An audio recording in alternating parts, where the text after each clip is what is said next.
On est une société française et basée aussi à Genève, qui existe depuis une quinzaine d'années maintenant. Notre travail, c'est de faire de la veille sur les nouveaux programmes, les nouveaux contenus de télé et au-delà maintenant.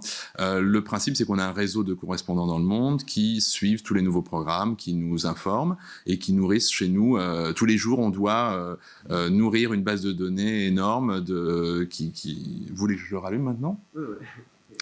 Une base de données énorme qui donc depuis tant d'années contient des milliers de fiches identifiant les nouveaux programmes lancés sur la plupart des chaînes dans le monde, sur une trentaine de marchés et notamment bien sûr les plus importants. Ces programmes, donc ils sont dans notre base. Nos abonnés qui sont des producteurs et des diffuseurs qui sont dans le monde entier accèdent à nos services d'information pour savoir ce qui se passe, savoir quelle émission il faut acheter, de quelle émission il faut s'inspirer, parfois quelle émission il faut copier. En tout cas, c'est à travers plusieurs sources d'informations quotidiennes, hebdomadaires, mensuelles, qui analysent les tendances, les audiences, et les contenus, etc. On est une source d'information centrale sur les contenus, et donc ce sera une conclusion et un complément, ça a l'air de marcher, et un complément donc des deux présentations précédentes qui posaient le problème de toutes ces innovations technologiques qui arrivent, mais qui ne résolvent pas forcément le problème du contenu, qui est quand même, in fine, ce que les gens consomment, et ce pourquoi, normalement, les gens achètent toutes ces devices, justement, c'est quand même pour voir du contenu. Donc, nous, dans notre travail, on identifie les... Alors, il est où mon fichier maintenant ? Il est là. Donc ça veut dire tous les jours, on a une centaine de nouveaux programmes qu'on a dans notre base. Et aujourd'hui, donc, on observe bien entendu l'impact non seulement en audience télé, mesuré avec les audimètres traditionnels, mais aussi l'impact sur les autres modes de consommation, les réseaux sociaux, de la consommation de produits télé. Alors, on va y arriver.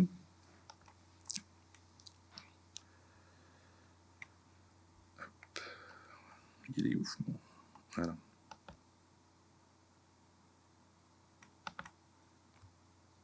Formidable. Nous y sommes. Au futur des contenus télé. Il faut un petit peu de temps pour y accéder, en effet.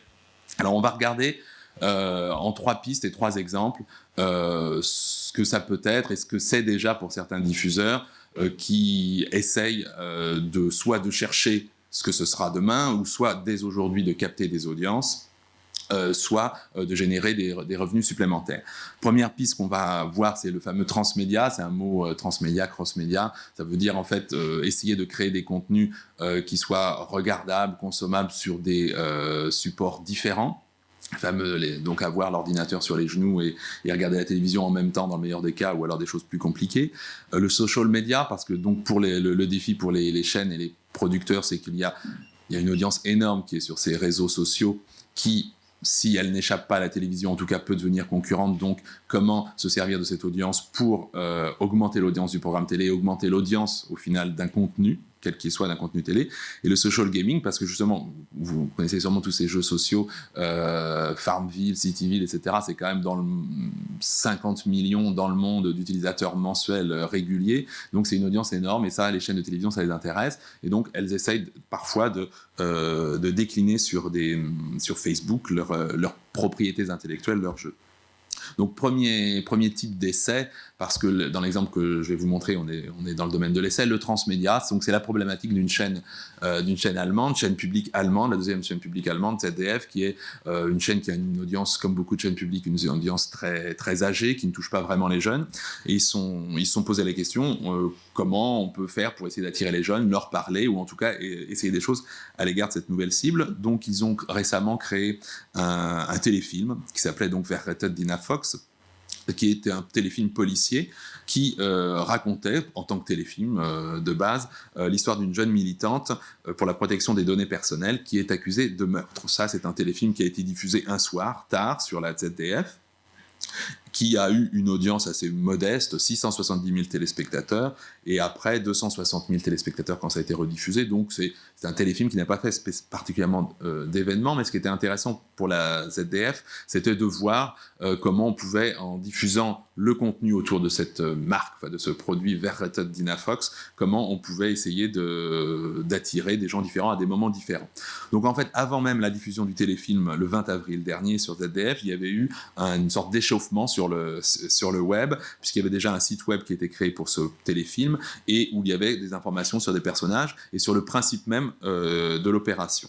Ensuite, le téléfilm a été diffusé, comme on l'a vu en soirée sur ZDF, et à la fin de ce téléfilm, une fois diffusé à la télé, donc pour tout le monde, un message incitait les internautes à aller sur un site web créé exprès, qui s'appelait frydaton.org, où là, les gens allaient pouvoir entrer dans un monde de jeu, où ils allaient pouvoir essayer de comprendre l'énigme policière et essayer d'avoir des indices sur qui était coupable dans cette affaire, tout simplement. C'était un jeu policier. Et donc, en allant sur ce site, incités par le programme de télé à aller sur ce site, ils avaient une période de 3 semaines pour essayer, là, s'ils étaient vraiment des fous de jeux en ligne et de jeux sociaux, pour essayer de résoudre cette enquête. Donc ça durait, le temps pendant lequel il n'y avait pas la résolution de l'enquête, c'était jusqu'au 11 mai, donc ça fait à peu près 3 semaines en effet. Ah oui, pardon. Et le processus se terminait par le 12 mai, par le processus... Ah, mais c'est terrible. Alors, et le 12 mai, sur une chaîne numérique du groupe ZDF, il y avait le téléfilm qui était rediffusé. Après, il y avait un reportage sur tout le concept de l'émission, sur les coulisses, les gens, comment ils jouaient sur Internet, et aussi sur le concept même du sujet qui était à même d'intéresser la cible qui jouait sur Internet, qui étaient les dérives d'Internet. Et puis, on apprenait à la fin de ce process qui avait tué l'ami de Nina Fox. Donc, c'était animé par au quotidien, on pouvait donc aller sur plusieurs sites web.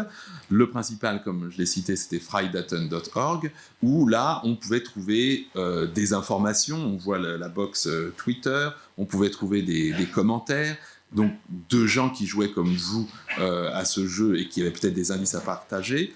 La rédaction, c'est-à-dire qu'il y avait une rédaction de l'émission de télé, mais il y avait aussi une rédaction numérique qui était chargée d'alimenter le site web en contenu avec des informations, des vidéos, des pistes. Il y avait un forum où on pouvait aller essayer d'aider Dina.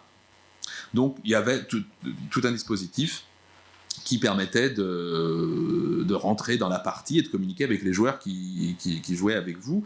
Donc il y avait effectivement un dispositif sur YouTube, sur Facebook et Twitter. Tous les personnages avaient un profil sur ces 2 réseaux sociaux. Et donc, ça veut dire que ces personnages virtuellement communiquaient. En tout cas, ils disaient des choses qui étaient rédigées par les rédacteurs numériques de la production numérique du programme.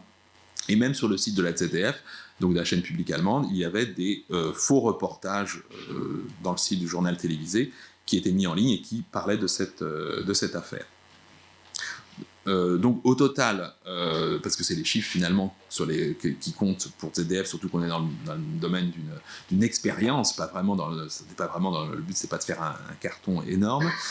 Donc ils ont annoncé 1000 abonnés sur le forum du site, 14 000 messages, 200 000 vidéos sur ZDF ou sur YouTube, et 2 millions de pages vues en totalité sur tous les sites qui étaient liés à Dynafox. Donc c'est des chiffres qu'il faut mettre en rapport avec les chiffres de la diffusion à la télé, qui étaient donc 670 000 ou 260 000 pour les deux parties. Donc on va regarder en déroulant sur le site web comment on y accédait. Donc là c'était la page, et après on pouvait lancer Willkommen im un téléfilm. Albtraum von Dina Fox. Polizei! Sie sind festgenommen. Ihr Freund Vasco wurde ermordet und plötzlich führen alle Spuren zu Dina. Es gibt Handyortungsdaten, die belegen, dass sie dort waren, wo Vasco zuletzt gesehen wurde. Das ist eine Fälschung. Fälschung! Ein Krimi über manipulierte Daten und digitale Doppelgänger. Du weißt doch ganz genau, was mit Vasco passiert ist. die Rechtfertigung für Datensammlungen, besonders von Politikern oder von harmlosen Leuten sozusagen, ist ja immer, solange man nichts Falsches tut, passiert auch nichts. Weswegen man sozusagen alles sammeln kann, solange nichts passiert. Aber mich hat halt immer daran interessiert, was, wenn man nichts tut und die Daten aber gesammelt werden und trotzdem was passiert. Der Fernsehkrimi bricht am spannendsten Punkt abrupt ab. Dann geht's im Internet weiter. 3 Wochen lang können die ZDF-Zuschauer Vascos Mörder jagen. Die Spuren führen zu fiktiven Firmen, aber auch zu realen Plattformen im Internet. Die Leute werden dort verschiedene Sachen finden. Das werden teilweise Videos sein, das werden Fotoalben sein, das werden Profile sein von den Figuren. Und dort sind dann jeweils Hinweise und Rätsel versteckt, die sie wiederum auch einen Schritt weiterbringen dann. Alles rund um Dina Fox ist manipuliert. Helfen Sie ihr, den Mörder zu finden. Conduis-moi hier raus. Donc ça c'est le site web. On voit que c'est une expérience qui s'adressait à vraiment au cœur de cible de la culture numérique, un peu aux geeks, puisque tout était autour des données. Mais on n'est pas obligé, a priori, de faire que des produits de télé transmédia qui s'intéresseraient uniquement à une cible clé qui va passer du temps à s'amuser sur le site web. Donc voilà, on a fait une petite animation. Vous pouvez imaginer facilement tout ce qu'on peut trouver sur ce site. Donc on peut essayer aussi de faire des choses transmédia, ou en tout cas sur plusieurs écrans tout simplement, qui se consomment sur plusieurs écrans pour un public plus large. Et dans ce cas-là, l'exemple qu'on a, il s'appuie sur le social media, où là on a une audience beaucoup moins geek, je dirais, qui est tout à fait grand public, pour accéder à des contenus à consommer les contenus sur plusieurs tablettes. Avec un exemple qu'on a trouvé en Espagne, qui n'était pas une première mondiale, il y avait déjà quelque chose qui avait été approché aux États-Unis sur NBC. Là, c'est, pour partir de la base du contenu télé, c'est donc une chaîne privée espagnole qui a une série qui raconte des étudiants qui sont sur un bateau, et puis il y a un mystère. Donc c'est une série qui fonctionne très bien. Donc c'est une série qui est hebdomadaire, et qui est ciblée sur les jeunes pas forcément geeks, tout le monde. Et donc eux, ils ont axé toute leur expérience au-delà de la télé, au-delà de l'écran télé, autour de Twitter, qui en Espagne est pas aussi important qu'aux États-Unis. Twitter, c'est le premier marché, c'est vraiment les États-Unis.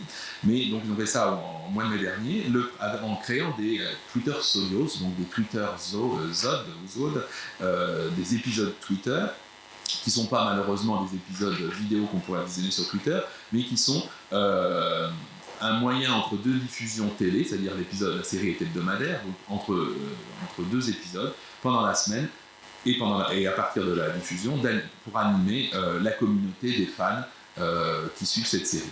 Donc chaque personnage de cette série avait son compte, pas son avatar, mais en tout cas avait son compte Twitter, et il parlait avec d'autres personnages. C'était comme si on lisait une pièce de théâtre, comme si on lisait un scénario à travers ses tweets. Ils communiquaient entre eux et ils donnaient quelques indices sur l'évolution de l'intrigue, ou en tout cas un backstage ou des bonus, pour prendre l'image des DVD, sur ce qui se passait réellement dans l'intrigue télévisée. Donc on en savait plus.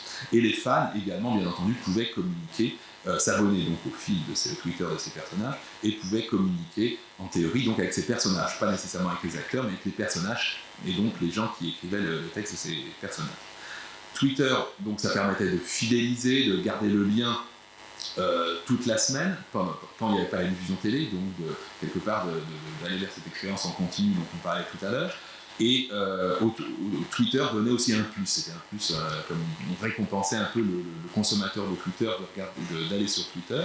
Quand il était sur Twitter, on avait des droits à des bonus spéciaux avec des photos, des indices sur l'énigme policière qu'il y avait dans cette série. Et puis, bien entendu, c'était lié à Facebook, puisque Facebook renvoyait sur les épisodes Twitter. Et donc cette série qui avait quand même 320 000 abonnés sur Facebook, ce qui est un chiffre tout à fait significatif, donc était orienté vers Twitter. Donc les chiffres qui ont été communiqués par cette série sont plutôt, la courbe est croissante, donc ça prouve qu'au fur et à mesure de la diffusion, la stratégie a fonctionné. Ils annoncent 90 000 internautes en moyenne qui ont pu aller consommer ces épisodes Twitter. Ça a incité les internautes à ouvrir un compte Twitter pour eux, 87%. Et la série comptait 25 000 abonnés à un compte Twitter, ce qui est bien sûr par rapport à d'autres programmes américains pas grand-chose, mais qui est pour ce marché tout à fait significatif. On va regarder un extrait de la série télé.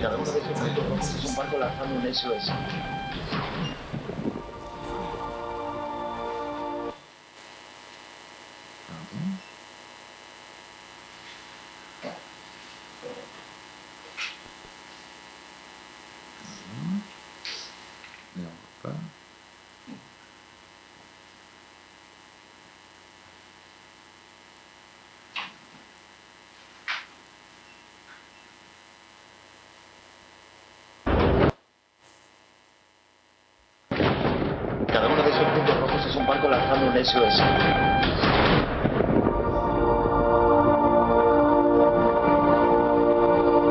Aquí buque escuela Estrella Polar lanzando un SOS. ¿Hay alguien ahí? Capitanía, mi salvamento, nada. Como si todo el mundo hubiera desaparecido. Es muy probable que en este momento seamos los únicos habitantes del planeta. En este viaje, ¿Qué harías si mañana se acabara el mundo? el fin del mundo Nos podemos inventar a la gente, burbuja. es solo el comienzo ¿Y si fueseis los únicos supervivientes en un barco? de una aventura fantástica.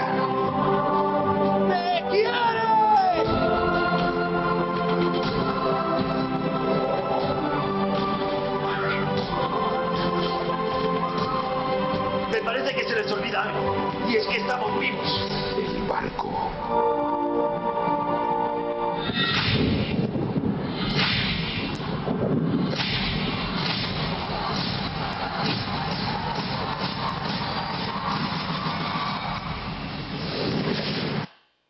Voilà, donc je vous ai montré ça pour se rappeler quand même la préoccupation principale des diffuseurs et des producteurs, c'est de faire de la télé qui se regarde pas nécessairement avec un autre écran, mais qui tient la route tout seul. Et la problématique, c'est pour les producteurs et les diffuseurs, c'est de ne pas oublier, pour faire des produits de qualité, que c'est pas les autres écrans qui vont résoudre les problèmes de contenu et de qualité, de narration, etc. Il faut faire avant tout un programme qui tient la route tout seul. Et ce qu'il y a autour est plutôt utilisé comme un accélérateur ou pour augmenter l'audience, augmenter l'impact du produit, plutôt que pour lui changer sa nature. Et la voie d'intégration ou de rapprochement des contenus, comme on a pu le voir pour la ZDF, c'est pas une voie qui semble être suivie en réalité, puisqu'il faut avant tout capter des téléspectateurs passionnés sans forcément aller sur un autre écran. Donc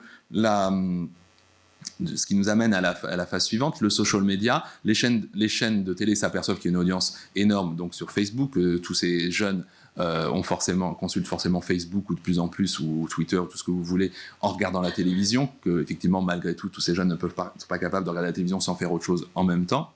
Donc, et puis qu'il y a une audience là, et des gens qui a priori se recommandent des choses, se donnent des conseils, et des programmes, comme on l'a vu tout à l'heure. Donc ça peut être utile pour la promotion des programmes de télévision et augmenter cette audience. Donc là, on va regarder un exemple qui est actuellement dans le monde du divertissement télé, qui est présenté comme le programme de télé qui s'est servi le plus des réseaux sociaux pour augmenter son audience, bien qu'on ne sache pas aujourd'hui dire ce programme télé a eu du succès parce qu'il y avait tant de fans sur Internet. Il n'y a pas de corrélation. Les premières indications, malheureusement, montrent qu'il n'y a pas du tout de corrélation entre l'audience sur Facebook ou les followers sur Twitter et l'audience en télé. Donc on ne sait pas, mais en tout cas on suppose que, et prochainement on trouvera, j'en suis sûr, en tout cas pour l'instant on suppose que ça ne peut faire que du bien d'avoir des followers et des fans sur Facebook. Donc ça c'est un concours de talent, The Voice, concours de talent américain, il n'y a pas besoin d'en savoir beaucoup plus, qui a eu 11 millions de téléspectateurs aux États-Unis, et qui, puisque ça a du sens, 265 000 amis sur Facebook, likes sur Facebook, et 160 000 abonnés à son followers donc sur Twitter. Donc on voit qu'on n'est pas du tout dans la même économie, et que ça n'a pas forcément, bien entendu, pour l'instant, même sur un programme qui a du succès comme celui-là, ça n'a pas du tout le même sens pour une chaîne et un producteur, et s'il met de l'argent, c'est pas pour 265 000 personnes sur Facebook. mais plutôt pour 11 millions de téléspectateurs. Donc eux, ils ont eu une stratégie d'intégrer, enfin pas d'intégrer, mais de se servir du web et des médias sociaux pour augmenter le contenu de leur émission. C'est-à-dire c'est un concours de talent. Donc dès le début, ils ont proposé aux gens d'aller sur Internet pour pouvoir mettre leurs vidéos, poster leurs vidéos, avec la chance de participer à ce concours de chant. Bien évidemment, la production de la télévision, de l'émission, gardait le contrôle et c'est elle qui décidait qui allait dans l'émission. C'était pas un vote démocratique pour entrer dans l'émission. Mais en tout cas, il y avait cette promesse marketing. Mettez votre vidéo et vous pourrez peut-être participer à l'émission. Donc ça permettait d'animer le site web et de faire le warm-up avant la diffusion. Hi, I'm Carson Daly, your host for The Voice, America's exciting new music competition show. And there's still time for you to be a part of it. NBC.com has a unique audition tool for The Voice that lets you test your vocal abilities to see how high you can score. And here's how it works. Choose one of the pre-selected songs. There are lyrics available, so you can get familiar with the song before you record it yourself. Then practice as much as you want until you're confident you know the song. When you're ready, use your webcam to record your online video. And here's the cool part. Once you're done, the tool will give you a rating based on pitch and tone. If you're happy with your performance and rating, you can share it with your friends and submit your video to have it posted online and possibly even be reviewed by our casting team. But if you blow it, or if your roommate walks in and ruins it, no problem. Just hit try again and start over. The higher you score, the higher the likelihood our casting team will review your video submission. And if you miss the March 1st cutoff date, do it anyway. Sing, get your rating, share it with your friends, but most importantly, get ready for The Voice. Voilà, donc ça c'était la première phase, c'est en amont, donc chaque fois qu'il y a ce concours de chant qui va être lancé dans le monde, il y aura cet outil d'audition, qui est un peu le miroir aux alouettes, mais en tout cas on peut s'inscrire, et en tout cas ça ne coûte rien, il n'y a pas d'appel payant pour s'y inscrire. Ensuite, à l'antenne, et ça on voyait plus ça à l'écran des émissions de télévision depuis qu'il y avait les messages télétextes ou les bandeaux télétextes sur l'écran, mais là Twitter donc fait qu'on retrouve sur certaines émissions de télévision des messages de téléspectateurs ou de coachs en l'occurrence, puisque pendant que les émissions étaient enregistrées, les coachs, qui en gros sont les jurés de ce concours de talent, envoyaient, enfin eux ou en tout cas leur avatar, envoyaient donc des messages, donner un petit peu leur avis, et on pouvait soi-même envoyer des réponses ou des commentaires. Now, clearly, I may not be your first choice as someone to work with. You know, of course you're not. Clearly. Man, if you were in 6'5", I'd kick your ass. Just the power of your voice is incredible, and you really did own that tune, and I would really love to work with you because we're so different. Patrick, they both make good points. I happen to know the only reason they even hit their button is because they knew that I would want you on my team. That's how they work. And I have the avenues to make you a country star. They don't know anything about that.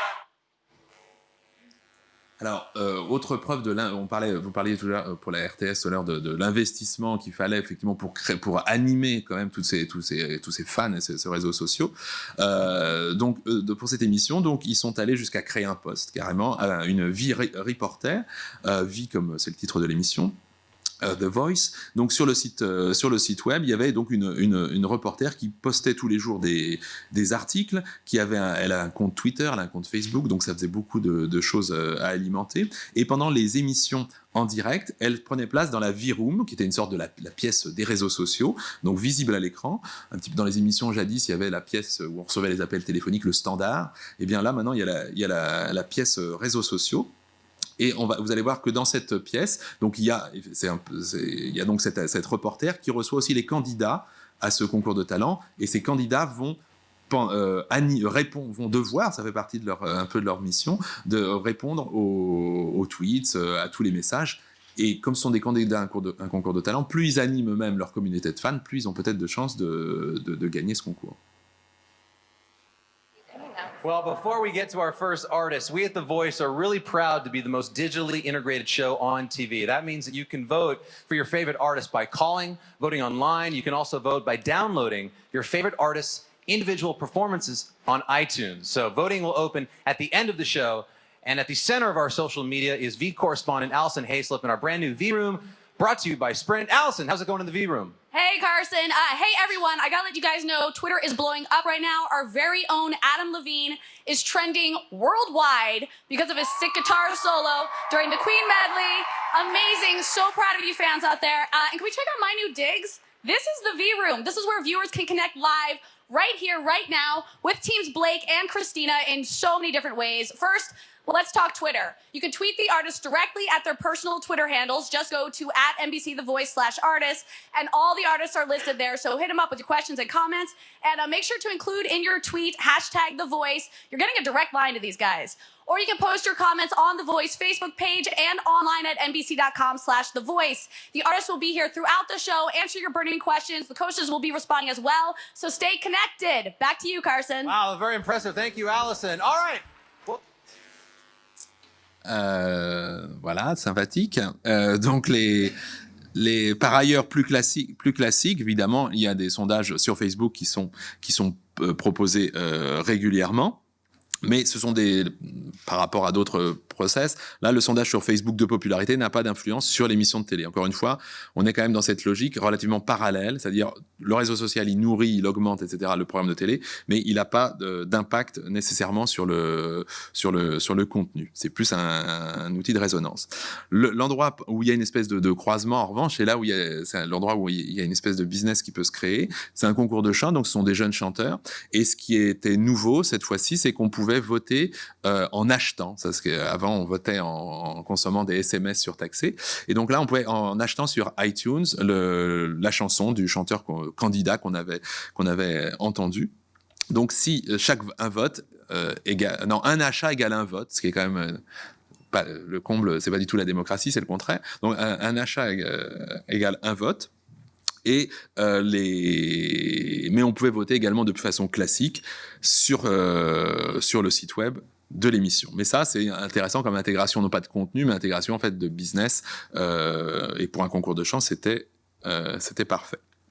Alors aussi, non pas dans l'édition américaine, mais dans la version hollandaise de cette émission qui était la version originale, qui avait été développée en Hollande avec un partenaire unique qui était Vodafone, qui avait fait une espèce de démonstration de toutes ses capacités techniques à ce moment-là.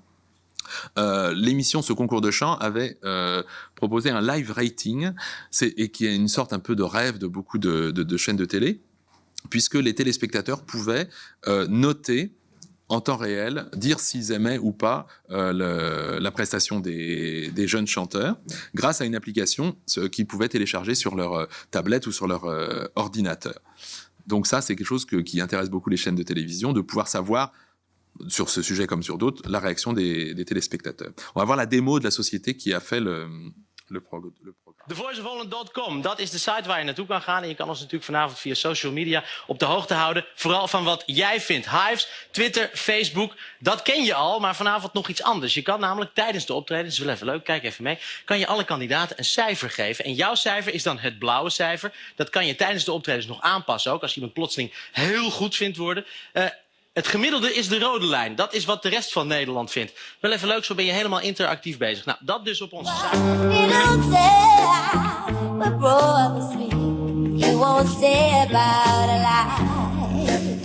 When I get to Warwick Avenue, please don't the past and please be true.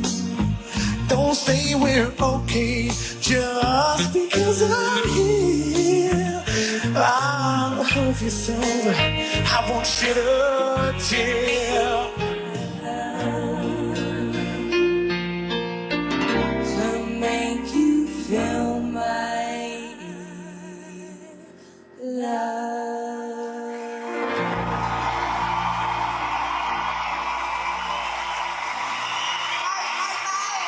Die voelden we wel. Adele! We'll see you and hear you later. En Kim de Boer. Oh, dat is mooi. Qui était aussi adaptée en Allemagne pour un concours de mannequins sur ProSieben. Enfin, pour terminer, parce que c'est une réalité à laquelle sont confrontés les chaînes et les producteurs, c'est donc cette audience qui est sur Facebook, aussi elle fait pas que contacter ses amis, elle se divertit aussi, et la télévision c'est normalement l'industrie de divertissement qui touchait le plus grand nombre instantanément au même moment. Or, le social gaming, avec tous ces jeux et les valorisations boursières de sociétés comme Zynga, avec Farmville, Cityville, etc., sont des audiences énormes. Donc, les chaînes, les producteurs qui possèdent des propriétés intellectuelles, des bonnes idées de jeu, essayent de se diversifier sur les réseaux sociaux pour proposer des versions jeux réseaux sociaux de leur programme. Toutefois, pour l'instant, on s'aperçoit par exemple que les jeux sur Facebook déclinés d'émissions de télé qui sont les plus suivis arrivent péniblement à 1 ou 2 millions dans le monde de joueurs, d'utilisateurs mensuels réguliers, alors que vous savez que les plus gros jeux dans le monde arrivent à 50 millions, voire plus de joueurs réguliers mensuels. Donc là, on va prendre un exemple d'un jeu qui s'appelle Wipeout. C'est un jeu physique très, très amusant qui a été diffusé en Allemagne, en France pour l'instant, et surtout aux États-Unis. Donc il fait 6,5 millions de téléspectateurs à la télévision. Donc l'idée, c'est essayer de traduire sur un réseau social cette audience, et ils vont lancer, je vous dis ils vont parce que ce qui est un petit peu en guise de conclusion révélateur de l'attitude des producteurs et des diffuseurs de télé, c'est qu'ils ont une page Facebook, ils ont une annonce Coming 2011 de leur jeu sur Facebook, mais ce jeu alors que l'émission est tout à fait diffusée aux États-Unis avec 6 millions de téléspectateurs, le jeu n'est toujours pas lancé, ce qui révèle probablement, il y a juste la démo qu'on va voir qui est très attirante, mais ce qui révèle probablement que les chaînes et les producteurs, en l'occurrence là c'est Endemol, ne pense pas que tout de suite maintenant il y a un profit ou quelque chose d'énorme à faire en allant sur ces réseaux, mais que ça reste effectivement le futur de la consommation télé, et que ce n'est pas urgent de le faire. Néanmoins, la promesse du clip est intéressante.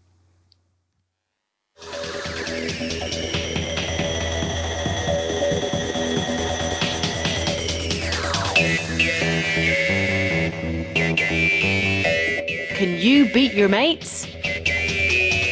Can you beat the Eliminator? Or will you wipe out?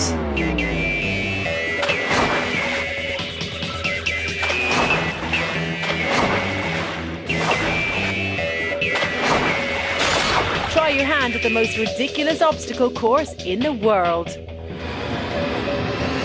All you need is a webcam. Play against your mates on Facebook.